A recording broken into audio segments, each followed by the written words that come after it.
So, a creator who I used to have great respect for made a video about how an assigned female member of their family defended and protected the abuses perpetrated by an assigned male member of their family.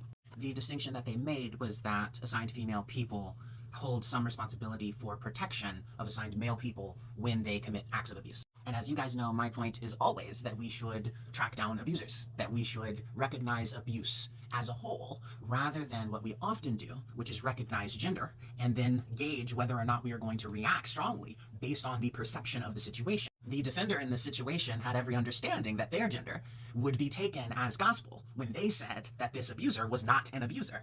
And likewise, the abuses of the defender go unnoticed because of their gender. We have done this circle of identifying who is the problem, while the two abusers get off scot-free because we are having a conversation about what they have in their pants and how they should or should not be participating in some kind of system of allegiance with each other based on what they have in their pants. My comment was along the lines of abolishing gender, because if we were to do so and we were to teach people to spot abuse, plain and simple, abusers would not be able to thrive because adults abuse children.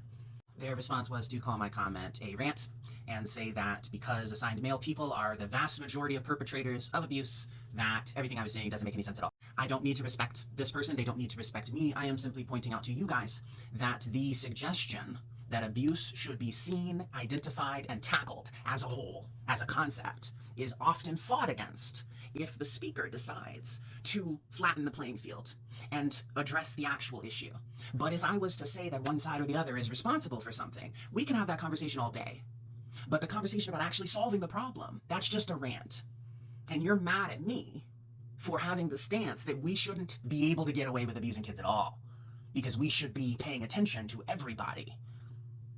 And in your situation, your abusers got away because they teamed up.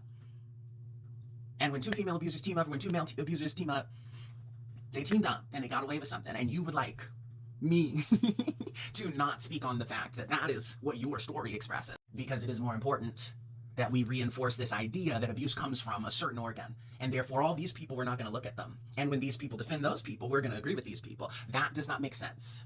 That creates a dangerous society. That is the reason we are still in this issue. I would like to tackle problems. Pretending that problems exist on one side of a binary is the reason why we keep going back and forth instead of solving them.